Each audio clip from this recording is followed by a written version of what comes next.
My name is Ravindra Roshny and I'm from Group 3. So today in History of Philosophy, I'm going to speak about Francis Bacon. And his overall purpose is very apparent in his writing. Bacon's mother was a Puritan of Reformed theological persuasion. He makes repeated reference to the so-called cultural mandates.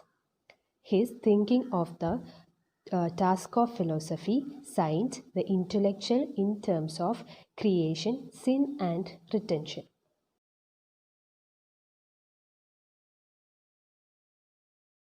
He regards the scholastics as the sum of the main proportions of distracting the human race.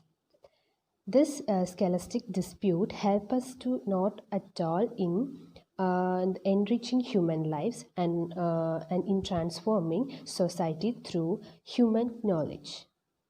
What he want in contradicts to it is he want a new approach to it. So to that, and it help us to get back of transforming the nature and shaping the human society.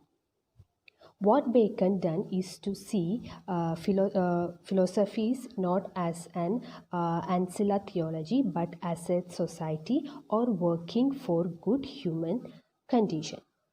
He says knowledge is the power, and he wants that power to be controlled by an appropriate ethics. He rejected the metaphysics of form as he is not a realist in the medieval.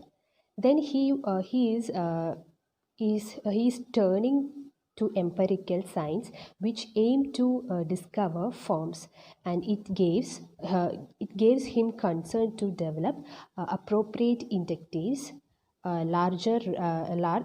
inductive logics rather than detectives.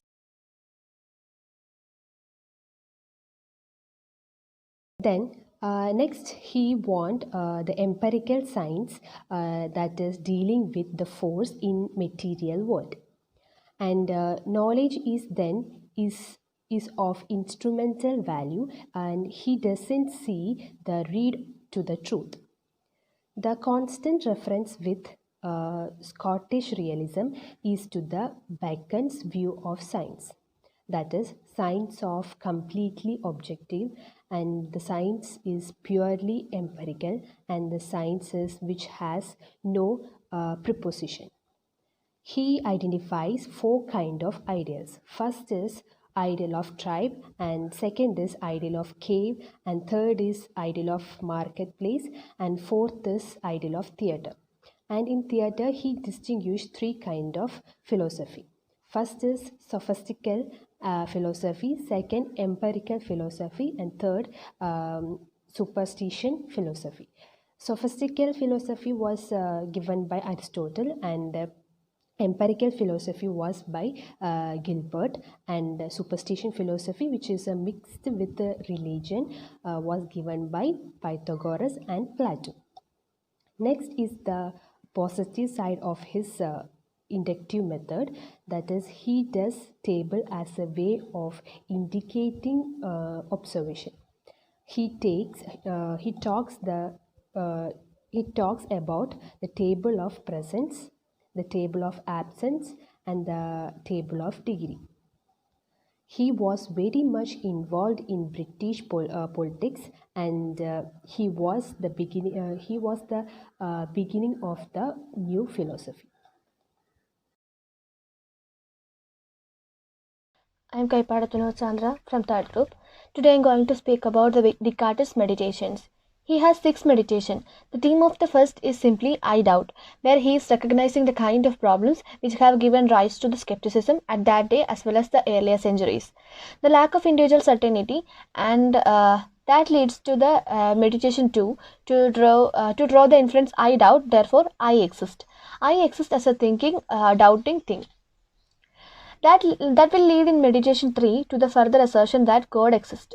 In meditation 4 to talk about the reliability of reason and the problem of the era. Then in meditation 5 he speaks more about the existence of God, but its overall concern is to it's a necessary truth regarding material things or material bodies. And then in meditation 6, certain conditioned truth about material existence.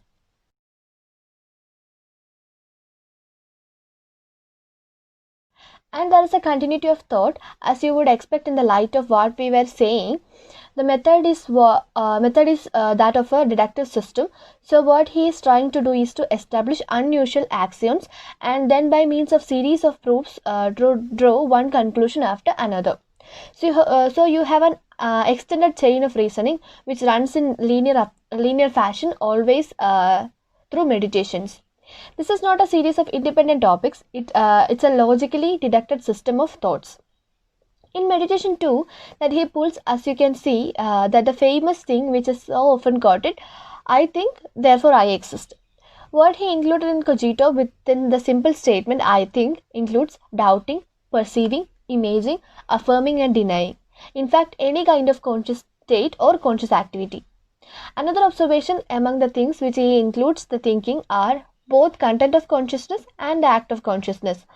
Content of consciousness is the image or idea, and the act of consciousness is the act of thinking.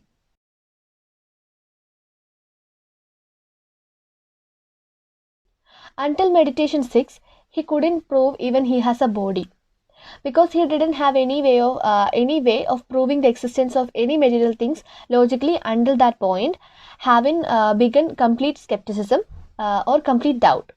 So he is talking of consciousness, not material qualities, but have mental qualities. Talking about consciousness, what he is doing is acknowledging that he is going to be working with representational theory of knowledge. The mind is aware of its ideas and its mental acts, which is represented to its external barriers and other external realities. We are indirectly aware of physical bodies, other minds or God, etc. What we are directly aware is our own consciousness. So that if we want to know about the existence of God, we have to prove it from our own consciousness.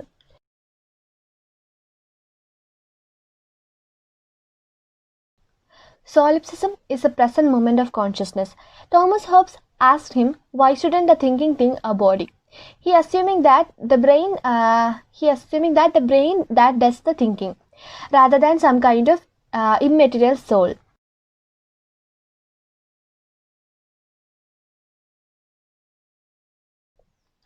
Descartes has his response. First, I have no intuitive awareness of the body as I do of the mind. That is to say, I have an intuitive awareness of the agent that I don't have an intuitive awareness of the body. Secondly, he claims I do have awareness of a notion of soul substance. He is not saying he have a clear distinguished idea of the soul substance. Descartes' argument hinges not on representational ideas but on introspective consciousness of our mental activity. Descartes, who started with skepticism, really, according to David Hume, should end up where he started, that is, skepticism. So the story of epistemology from Descartes to Hume is a story of concerted attempt to argue one way out of skepticism. But why we call it as foundational approach? An approach, according to David Hume, fails utterly. So Hume has to find another way out of the skepticism, and for him it's a matter of belief that are product of mental habits. Thank you. Здравствуйте, my name is Kalathil Mohammed Alfath Rahman, and I am from third group. Descartes' meditation. Within two conclusions there are that I exist and the idea of God. So we have two possible premises for arguing. There are three kinds of ideas: innate, adventitious and factitious. Innate, it is the idea of God, the idea of mind and the idea of body. Then adventitious, it is the ideas, adventitious ideas are the ideas derived from our experience in the world or our experience of the world. And factitious ideas are ideas which may be illusory or invented by the imagination. And Descartes also argues that all innate ideas are clear and it is true and distinct concept of reality. There are three starting points for arguing God's existence. The first one is idea of God has the fullest kind of objective reality or existence or and the second one is the idea of God and involuntary, and third one is it is contingent of God is a thinking thing. And Spasiba.